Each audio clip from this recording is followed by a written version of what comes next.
अस्सलाम वालेकुम। आप सब कैसे हैं? उम्मीद करता हूँ आप सब खैरियत से होंगे। बहुत देर के बाद मैं दोबारा वीडियो कंटिन्यू कर रहा हूँ और इस वीडियो का बेसिक जो पर्पस है वो ये है कि जो एग्ज़ाम्स मैंने दिए हैं उसमें वे कहते हैं जो चीज़ें इम्पोर्टेंट थी वो मैं आपसे शेयर कर सकूँ ताकि आपको भी एग्ज़ाम में वो फ़ायदेमंद साबित हों आपके लिए। तो बहुत देर बाद वीडियो बना रहा हूँ, एग्ज़ाम्स तो कब के ख़त्म हो चुके हैं। 7th ऑफ मार्च को मेरा लास्ट एग्ज़ाम था। तो उसके बाद मैंने पूरी कोशिश करनी थी कि मैं वीडियो बनाऊँ। लेकिन अनफॉर्चुनेटली ना मेरा जो राइट बाजू का जो जॉइंट है ये डिस्प्लेस हो गया था। तो इस वजह से मुझे थोड़ी-सी देर हो चुकी और लेकिन आपको पता है कि एग्ज़ाम देने के बाद इंसान मेंटली और फिज़िकली दोनों तो बहुत ज़्यादा थक जाता है। तो इस वजह से फिर मैं वीडियो बहुत देर बाद बना रहा हूँ। तो सबसे पहले मैं कहते हैं जो इस एग्ज़ाम में जो मुझे बातें इंपॉर्टेंट लगी हैं मैं उनको शेयर करना चाहूँगा। तो उसमें सबसे पहले जो बात करूँगा वो ये है कि आप अपने सब्जेक्ट की रिविज़न्स लाज़मी करके जाइएगा। लाइक पेपर से आप कुछ देर पहले आपका इंसान का दिल करता है, कुछ लोग करते हैं कि वो रिवाइज़ नहीं करते। लेकिन मैं आपसे यही एडवाइस करूँगा कि आप उसको लाज़मी प्रिपेयर करिएगा, उसको अपना रिपीट करिएगा। उसका एक बेनिफिट ये है कि आपने जब उसको रिवाइज़ करना है, तो आपने उसको इस तरह से रिवाइज़ करना है कि बाकी सब्जेक्ट्स का भी जो आपने मटीरियल रिवाइज़ किया होगा, जो डाटा आपके पास होगा, आपने उसको भी इतना हद तक करना है ताकि वो आपका दूसरे सब्जेक्ट्स में कहते हैं कोई क्वेश्चन आ जाए तो आप उसको प्रिपेयर कर सकें। लाइक इसमें मैं आपको एक छोटी-सी एग्ज़ाम्पल इस तरह से देता हूँ कि जनरल साइंस में एबिलिटी का जब मेरा पेपर था, तो मैं उसको अपना रिवाइज़ करके चला गया था। लेकिन जब मैं वहाँ पे गया था तो मुझे क्वेश्चन एक ऐसा आया हुआ था केप्लर्स लॉ का, जो कि मैंने फ़िज़िक्स के लिए प्रिपेयर किया हुआ था अपने ऑप्शंस के लिए। और अनफॉर्चुनेटली मैं उसमें से कहते हैं मैंने एक लॉ तो मुझे नहीं था याद, बाकी याद थे तो मैंने वो लिख दिए। और इसी तरह एक के कहते हैं करंट अफ़ेयर से रिलेटेड था। उसका क्वेश्चन था कहते हैं सी-पैक का, पोल साइंस 2 में आया हुआ था। लेकिन ये क्वेश्चन कहते हैं करंट अफेयर का, लेकिन उसमें आया हुआ था तो मुझे कुछ ना कुछ याद था, मैं तो इसलिए मैंने उसको बड़ी इजीली कवर अप कर लिया था। और इसके अलावा मैं दूसरी बात करूँगा, उसमें ये कि एमसीक्यू से रिलेटेड बात करूँगा। बहुत ज़्यादा मैंने वहाँ पे लोग देखे हैं जो एमसीक्यू से बहुत ज़्यादा टाइम लगाते हैं। आपको एटलीस्ट 30 मिनट्स मिलते हैं एमसीक्यू सॉल्व करने के लिए। लेकिन मैं ये आपसे कहूँगा कि आप मैक्सिमम से मैक्सिमम 15 मिनट में अपने एमसीक्यूज़ को क्लियर अप कर लें। उसको मार्क भी कर लें और उनकी जो बबल्स हैं उनको भी फिल कर लें। उससे ये होगा जो आपका बाकी टाइम होगा ना, वो आप उस अपने कहते हैं बाकी क्वेश्चंस को दे देंगे। आप बाकी क्वेश्चंस को किस तरह से मैनेज करेंगे, उनमें सबसे पहली बात तो ये है कि आप कहते हैं क्वेश्चन लिखने से पहले आप कहते हैं कुछ ब्रेनस्टॉर्मिंग कर सकते हैं, अपने कुछ पॉइंट्स को कहते हैं मेमोराइज़ कर सकते हैं कि कौन-कौन से पॉइंट्स लिखने हैं। उनको एक कहते हैं साइड पे एंड एंड वाली शीट पे लिख लें, ताकि जब आप क्वेश्चन लिख रहे हों तो आपको सोचना ना पड़े। वो टाइम आप वहाँ पे यूटिलाइज़ कर सकते हैं, ठीक है? तो एमसीक्यूज़ पे मैक्सिमम से मैक्सिमम 15 मिनट दें, उससे ज़्यादा आप एमसीक्यूज़ को कहते हैं देने की ज़रूरत नहीं है टाइम। क्योंकि या तो एमसीक्यूज़ आपको आता है या तो नहीं आता, ठीक है? और इसके अलावा कुछ एमसीक्यूज़ मेरे पास भी थे जो मैंने प्रिपेयर किए थे, उसमें से कुछ ना कुछ आए थे। तो मैं इस तरह करूँगा कि नेक्स्ट वीडियो में उनकी लिंक्स भी ना अपने कहते हैं अपलोड कर दूँगा, ताकि जिसको चाहिए वो उसमें से ले सकते हैं। और तीसरी बात मैं ये करूँगा, ये एग्ज़ाम बहुत ज़्यादा कहते हैं हैंड प्रैक्टिस चाहता है आपसे। मेन कि ये एग्ज़ाम आपको फिज़िकली भी है और आपका मेंटली भी है, ठीक है?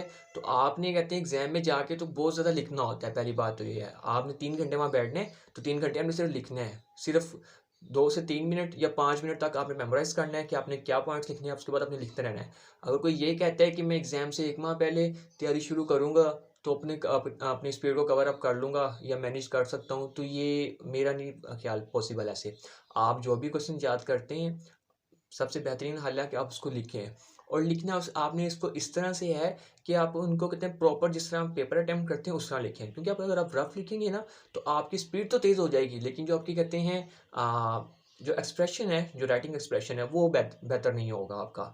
तो मैं आपसे ये एडवाइस करना चाहता हूँ कि आप अपने कहते हैं जब भी क्वेश्चन तैयार करें, या आपने कोई कहते हैं किसी सब्जेक्ट को तैयार कर लिया, तो पास्ट पेपर लें, उसको पेपर के बिल्कुल पेपर की तरह उसको कहते हैं लिखने की कोशिश करें। अपने पास घड़ी रखें, टाइम मैनेज करें, एक क्वेश्चन आप कितनी देर में लिखते हैं। शुरू में आपको टाइम ज़्यादा लगेगा, लेकिन आहिस्ता-आहिस्ता कुछ टाइम इस तरह होगा, जब आपकी प्रैक्टिस हो जाएगी, तो आप उसको बहुत अच्छे वे से कवर अप कर सकते हैं। और लास्ट बार ये है कि वहाँ पे मैंने देखा था कि जो उर्दू का एग्ज़ाम है, लाइक पंजाबी है या इस्लामियात है जिनकी, तो मेरी तो दोनों में पंजाबी भी थी और मेरा इस्लामियात उर्दू में थी। तो वो दोनों कहते हैं लेफ्ट हैंड साइड से शुरू होती थी और उसी तरह से बैकअप चलते थे। तो ये कुछ बातें थी और जो मैं आपसे शेयर करना चाहता था, ताकि आप भी जब नेक्स्ट टाइम एग्ज़ाम में अपेयर हों तो आपको इन बातों का पता हो और आप मतलब इस चीज़ से अवेयर हों। और दूसरी तो अब मैं अपने एक्सपीरियंस की बात करता हूँ कि मेरे साथ पेपर में क्या-क्या चीज़ें हुई हैं। तो उसमें ये है कि फर्स्ट डे तो बहुत ही खुशी-खुशी से गुज़र गया था। लेकिन जब तीसरा दिन था ना, तो मैं यकीन मानिए मैंने जब मैं रिवाइज़ कर रहा था सुबह के 3 बजे, तो मैंने गिव अप कर दिया था, क्योंकि मुझसे रिवाइज़ ही नहीं था हो रहा, इतना ज़्यादा सिलेबस था और इतनी जल्दी तो रिवाइज़ नहीं होता। ऊपर से एग्ज़ाम 2 थे, एक हो तो इंसान कहता है यार कुछ नहीं, चलो मैनेज कर लेंगे। लेकिन मैंने फिर अपने आप को बहुत समझाया, तो मैं कहा कि मैं कर सकता हूँ, तो इंशाल्लाह ताला फिर मैंने किया और उसको बड़े अच्छे से परफ़ॉर्म किया इस एग्ज़ाम में। अब उसके अलावा मैं आपसे ये बात करूँगा कि आप कहते हैं एग्ज़ाम हॉल में 1 घंटा पहले पहुँचिए और अगर आपने कहते हैं कुछ रिवाइज़ करना होगा तो आधे घंटे तक आप वो करें। और जो बाकी आधा घंटा है पेपर से पहले का, वो आपने इस तरह से करना है कि आपने पढ़ना छोड़ देना है, थोड़ा-सा रिलैक्स रखें। अगर आपको लगता है कि यार नहीं वो रह गया था, वो रह गया था, उसको एक नज़र देख लें, लेकिन उसके बाद आप बिल्कुल ईज़ी हो जाएँ, क्योंकि आपको एग्ज़ाम हॉल में जो नहीं भी आपने रिवाइज़ किया ना, आपको वो भी आता है उस वक़्त। और ये मैं आपको अपने पर्सनल कहते हैं एक्सपीरियंस से बता रहा हूँ, ठीक है? और अगर आपको कुछ और भी गाइडेंस चाहिए हो तो आप कहते हैं कमेंट करके पूछ सकते हैं। तो इंशाल्लाह ताला जो भी मुझे पता होगा मैं आपको उसको पूरी तरह इन्फॉर्म करूँगा। तो ये कुछ इस तरह था। और एक मज़े का इंसिडेंट ये हुआ था मेरे साथ कि एक पेपर में मैं जब पेपर फर्स्ट दे दिया था तो सेकंड पेपर के लिए मैं अपना रिवाइज़ करने के लिए बैठा कुछ खाने के लिए, तो मैंने किसी से मैंने पूछा तो उन्होंने कहा कि यहाँ पे एक लाइब्रेरी है, आप वहाँ बैठ जाएँ। मेरा जो कहते हैं जो सेंटर था वो कहते हैं साइंस कॉलेज था वादर रोड पे।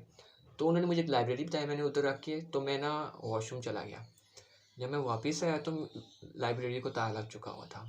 मेरी रोल नंबर स्लिप अंदर थी, मेरा बैग अंदर था, मेरे नोट्स अंदर थे और मेरी ज्योमेट्री बॉक्स अंदर था।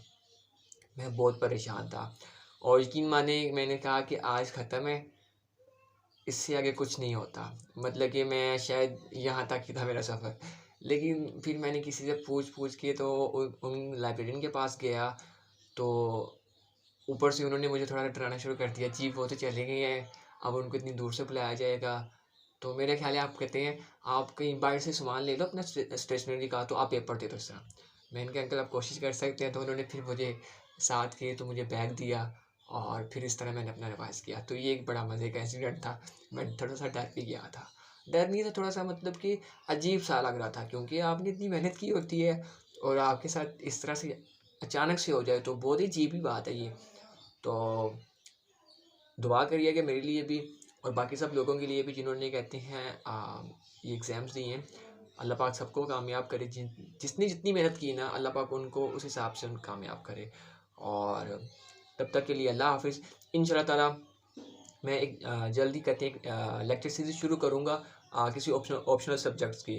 तो फिर तब तक के लिए कहते हैं अल्लाह हाफ़िज़ और अल्लाह निगहबान। तब मिलते हैं बाद में।